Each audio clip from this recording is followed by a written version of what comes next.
On location of your emergency? Hi, something is happening. Something's happening in our house. We don't know what. What is the address of the emergency? 1122.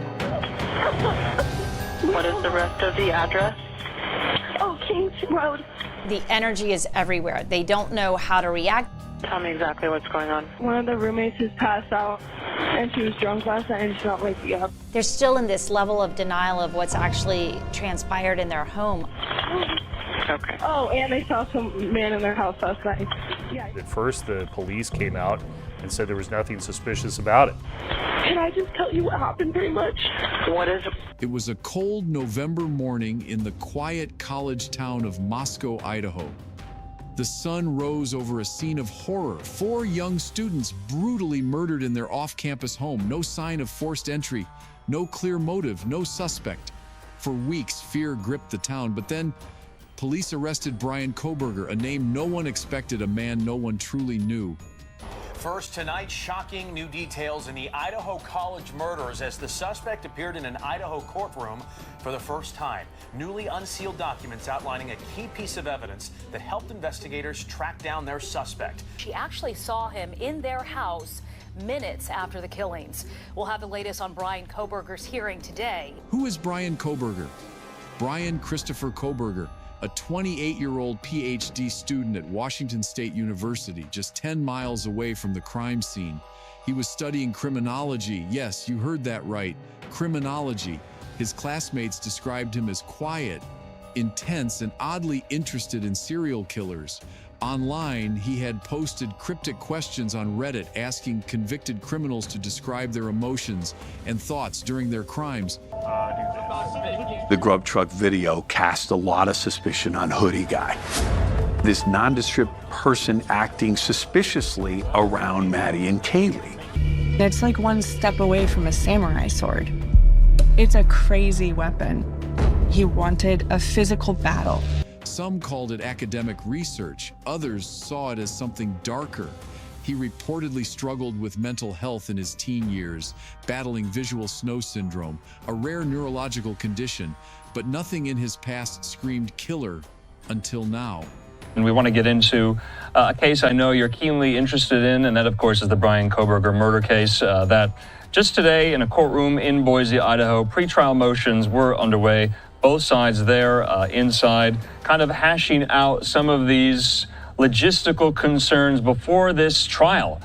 Yeah, some of the details, Jason, of the 19-page arrest affidavit, frankly, are chilling to say the least, including the fact that Bryan Kohberger may have been stalking the victims and how one of the roommates came face to face with the alleged killer moments after the murder. The night of the murders, November 13th, 2022, somewhere between 3 and 4 a.m., in a 6-bedroom rental on King Road, 4 University of Idaho students, Kaylee Goncalves, Madison Mogan, Zana Kernodle, and Ethan Chapin, were stabbed to death as they slept. It was silent, precise, chilling.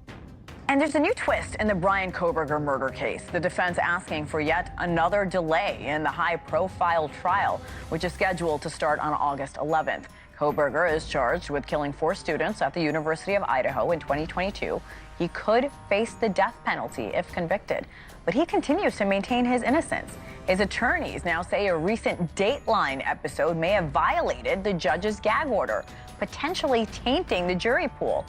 The special reportedly included unreleased details about the case. Now, in response, the judge ordering both sides to identify anyone who may have had access to that leaked information. The 2 surviving roommates, Dylan and Bethany, who may have been sleeping in their bedrooms at the time of the attack, they didn't call 911 until sometime around 12 noon the next day. 2 other roommates were home. One heard crying, saw a masked figure walking past her door. She locked herself in her room and survived. She wouldn't call 911 until nearly 8 hours later. There were no signs of forced entry, no screams, no sounds neighbors reported. Whoever did this knew what they were doing. Crime stories that I'd ever covered. Bethany find their housemates, and allegedly their first phone call was to their friends So other students, the victim's peers are coming to the house and seeing what's going on before police even get there. How the call came in, but it's listed as an unresponsive individual in the house. If you've ever seen injuries like that, there's no mistaking them. A knife can do horrific things to a human body. How police caught him. The investigation was tight-lipped, frustrated families, online sleuths. But behind the scenes, detectives were zeroing in on a suspect, a white Hyundai Elantra, cell phone pings, genetic genealogy. White Hyundai Elantra at a certain apartment. The car was investigated and determined to belong to a graduate student there named Bryan Kohberger. In criminology at Washington State University. Investigators made multiple inquiries about Kohberger and gathered some additional background information. The biggest break? A knife sheath left at the scene. On it, a single source of male DNA, later matched to trash taken from Kohberger's parents' home in Pennsylvania. Surveillance footage shows his car circling the neighborhood that night 12 times. Phone records, he'd stalked the area multiple times before the murders. He'd even changed his license plate days after the crime. After a couple of days, people had moved on, and it wasn't until much later that people started looking at this a different way. Moscow, Idaho police offering new details from their investigation. The four were stabbed with a knife, but no weapon has been located at this. It's not a single murder, it's a multiple murder, all taking place in one location. We cannot say that there's no threat to the community. Please stay vigilant and be aware of your surroundings at all times. The courtroom and theories. Kohberger was arrested on December 30th, 2022 during a SWAT raid at his parents' house. He was extradited to Idaho and charged with 4 counts of first-degree murder and 1 count of felony burglary. And we're finally hearing from his lawyer, Ann Taylor, about the leak, what she thinks about it and the Dateline episode. And let me tell you, she's not happy. She's not happy at all. And like Judge Hippler, she thinks it came from somebody on the prosecution or law enforcement side.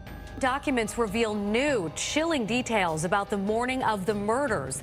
The documents also showed how officials matched DNA from his family's trash. In court, he showed no emotion. He maintains his innocence, no confession, no murder weapon recovered, yet the evidence is stacking up. Was this the act of a calculated killer testing his own criminal theories? Was he targeting one victim or all 4? Did he think he was smarter than the system he studied? It's likely that there were 2 people, 2 weapons. That Dotson testimony about the degree of intoxication goes to the what I'm assuming was, given that degree of intoxication, the ability to fight back. In rebuttal to your experts, as I understand it. I think that's what the state says. I don't think that's proper rebuttal. Well, because we didn't talk about intoxication, because the state's medical examiner talks about defensive wounds anyway, so this would seem to be contradictory with other testimony that they intend to put on. This case is far from over. The trial has been delayed multiple times with a potential death penalty on the table. The families still seek justice, and we all still ask, why? Don't think they're all not relevant, though. Recently, we came across a tip, just in trying to work through some of these issues, we came across a tip that would appear to be an alternate suspect, and we're trying to work through that as rapidly as we can. It was quite a surprise to come up with that. Bryan Kohberger may be behind bars, but the mystery of that night in Moscow still haunts the town and the nation. Until a jury decides, we're all left with questions, fear, and grief. What do you think? Is the evidence against Bryan Kohberger enough to convict? Or is there more to this case than we know? Let us know in the comments, like, subscribe, and stay tuned as we follow this chilling trial to the end.